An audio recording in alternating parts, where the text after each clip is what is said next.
Jungle. I don't need no light to see you.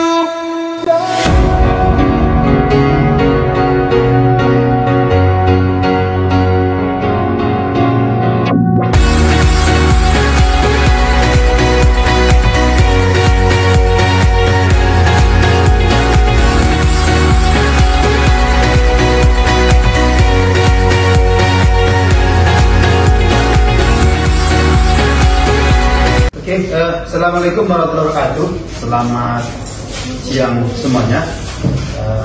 Selamat datang di Laboratorium Lingkungan Perairan, Program Studi Manajemen Sumber Perairan, Fakultas Pertanian Universitas Sumatera Utara. Saya Ahmad Mutali. Saya Rusdi Lekona. Kita berdua merupakan pengampu pada mata kuliah Kualitas Air dan Pencemaran Perairan, di mana pada hari ini kita akan melakukan praktek analisis mikroplastik pada air, sedimen dan biota perairan, di mana sampel yang kita ambil pada hari ini adalah kasus dari Estuari Belawan, Kota Medan, Provinsi Sumatera Utara.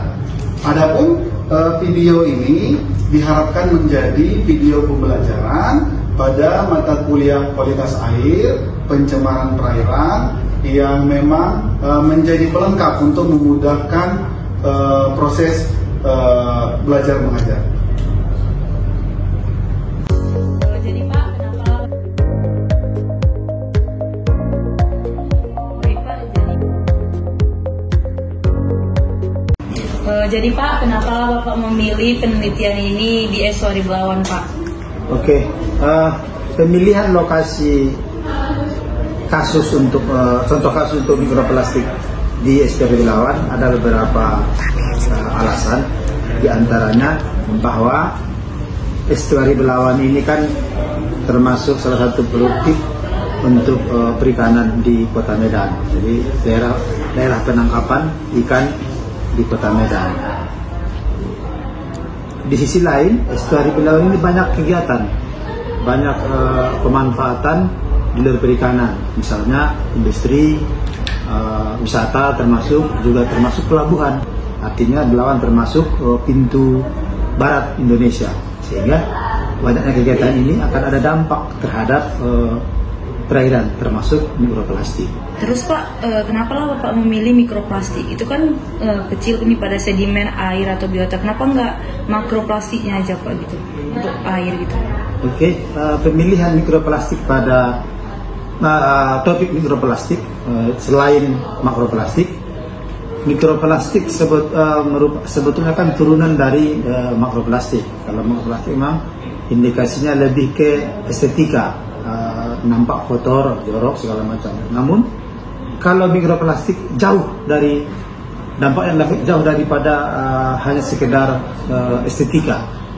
Salah satunya adalah indikasi nanti terakumulasinya mikroplastik pada sedimen dan lebih jauh terakumulasi pada biota perairan yang nanti dimanfaatkan oleh manusia. Baik Pak, jadi kalau boleh tahu kenapa penelitian ini kita menggunakan mikroplastik pada air, sedimen maupun biota Pak? Menurut pandangan Bapak gimana ya Pak? Baik, penelitian ini dilakukan terhadap air, sedimen dan biota yang berada pada Estuari Belawan. Karena kita ingin melihat sampai di mana cemaran mikroplastik ini, atau dalam kata lain bahasa istilah pencemarannya fat mikroplastik di alam. Ya, apakah di air dia ada, kemudian kalau di air dia ada, kita mau melihat apakah pada sedimen juga ada. Nah, nanti kalau sudah kita temukan di biotanya, maka pendugaan kita bahwa juga sudah ada pada manusia. Nah, ini karena ini penelitian dasar, maka kita hanya melakukan pada air, sedimen dan biota. Baik, terima kasih Pak. Hola, balik lagi di video identifikasi mikroplastik pada air. Pengidentifikasian mikroplastik diawali dengan sampling dengan menggunakan Bongonet. Penarikan dengan bongonet dilakukan selama 20 menit dengan kapal dengan kecepatan 1 km per jam. Penarikan bongonet kemudian dilakukan untuk mengambil sampel air dan dimasukkan ke dalam botol sampel. Setelah botol sampel terisi penuh dengan sampel air, ditambah dengan formalin 5% sebanyak 5 ml. Preparasi sampel di laboratorium. Tahap pertama yang dilakukan dalam preparasi sampel menurut NUAA dan Yona et al. Tahun 2021 yaitu persiapan sampel. Langkah selanjutnya dengan penyaringan sampel. Tahap penyaringan sampel dilakukan dengan saringan bertingkat yang memiliki size yang berbeda. Tingkat pertama memiliki size lebih besar dibanding dengan tingkatan yang kedua. Pada penyaringan sampel juga dilakukan proses pengovenan guna mengurangi kadar air pada sampel air yang sudah disaring. Pengovenan sendiri dilakukan selama 24 jam dengan suhu 90 derajat.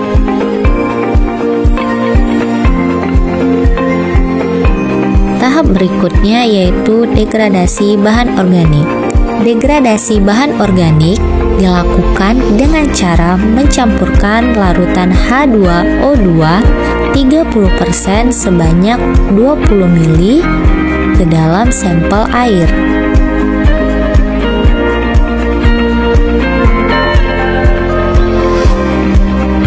Setelah penambahan H2O2, kemudian dilakukan pengadukan dengan menggunakan spatula selama 5 menit atau hingga larutan tercampur dengan rata.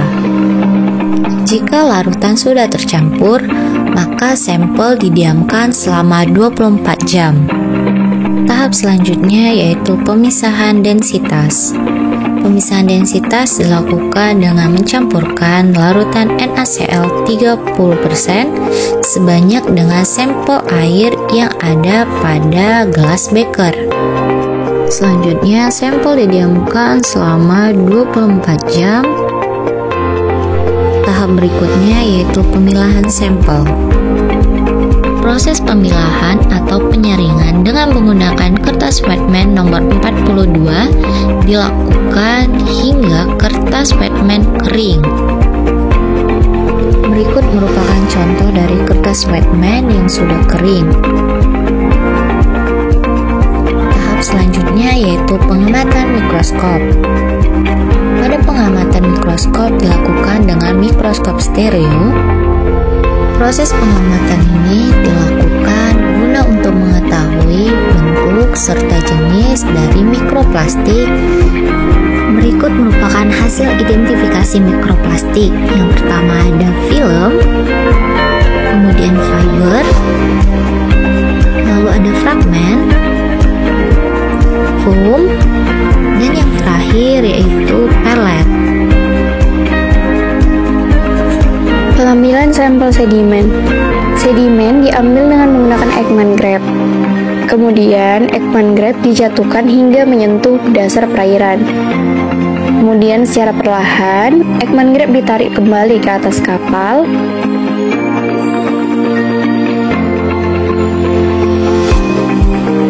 Ekman Grab yang diturunkan tadi, jika sudah mendapatkan sampel, dimasukkan ke dalam ember yang sudah disediakan. Kemudian sedimen ditambahkan formalin 5% sebanyak 5 ml. Preparasi sampel. Sampel yang telah didapatkan diletakkan pada wadah aluminium foil, kemudian ditimbang sebanyak 500 gram. Kemudian sampel diberi tanda atau label per setiap stasiun. Kemudian sampel dikeringkan dengan menggunakan oven dengan suhu 90 derajat dengan waktu 24 jam. Kemudian sampel diambil kembali untuk melanjutkan tahap selanjutnya. Tahapan selanjutnya itu pengacuran sedimen yang sudah kita keringkan tadi dengan menggunakan oven. Pengacuran sedimen dilakukan dengan sangat perlahan. Jika sedimen sudah dihancurkan, kemudian sedimen ditimbang sebanyak 100 gram. Kemudian sedimen ditambahkan larutan NaCl sebanyak 300 ml. Kemudian diaduk hingga tercampur rata. Tahapan selanjutnya yaitu penyaringan sampel yang sudah dilarutkan NaCl dan didiamkan 24 jam. Disaring dengan saringan yang bertingkat dengan mesize yang berbeda pula.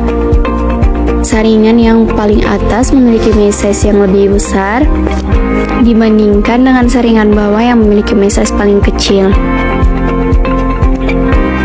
Hasil penyaringan tadi kemudian ditambahi dengan peroksida 30% sebanyak 20 ml. Kemudian didiamkan selama 24 jam. Kemudian dilakukan penyaringan dengan menggunakan kertas wetman nomor 42. Kemudian kertas wetman ditunggu hingga kertas wetmannya mengering. Jika sudah, akan dilakukan proses identifikasi dengan menggunakan mikroskop stereo dengan perbesaran 20-100. Adapun hasilnya adalah seperti berikut: pelet, fiber, kemudian ada fragmen, kemudian ada film. Halo semuanya, kali ini kita akan mengidentifikasi mikroplastik pada biota perairan. Nah, kali ini kami menggunakan alat tangkap ambai untuk mendapatkan sampel biota perairan, di mana kami menggunakan titik stasiun 2 dan stasiun 5. Adapun langkah-langkahnya, yang dimana pertama itu adalah preparasi sampel, di mana preparasi sampel ini dapat digunakan dengan cara mengukur bobot usus ikan untuk mengetahui berat awal dan berat kering pada usus ikan tersebut. Yang kedua, kita dapat melakukan ekstraksi mikroplastik, di mana pada sampel biota diawali dengan degrasi bahan organik menggunakan jenis larutan KOH sebesar 10%. Penggunaan KOH 10% ini dinilai sangat efektif dalam menghancurkan partikel organik di sekitar mikroplastik tanpa merusak jenis polimer mikroplastik di dalamnya, menurut DeHaut et al. 2016. Setelah itu, kita akan melakukan pemilahan sampel mikroplastik, di mana dengan menyaring mikroplastik yang ada pada larutan yang telah mengalami degradasi bahan organik. Penyaringan umumnya ini menggunakan kertas saring dengan mesize 100 mikrometer atau dengan menggunakan kertas saring wetman nomor 42. Dan langkah yang terakhir itu adalah mengidentifikasi jenis mikroplastik. Partikel mikroplastik diidentifikasi secara visual untuk mengetahui jumlah, ukuran, warna, dan jenis mikroplastik yang ditemukan. Berdasarkan bentuknya yang sudah kami teliti, terdapat jenis fiber, film, fragmen, dan pelet.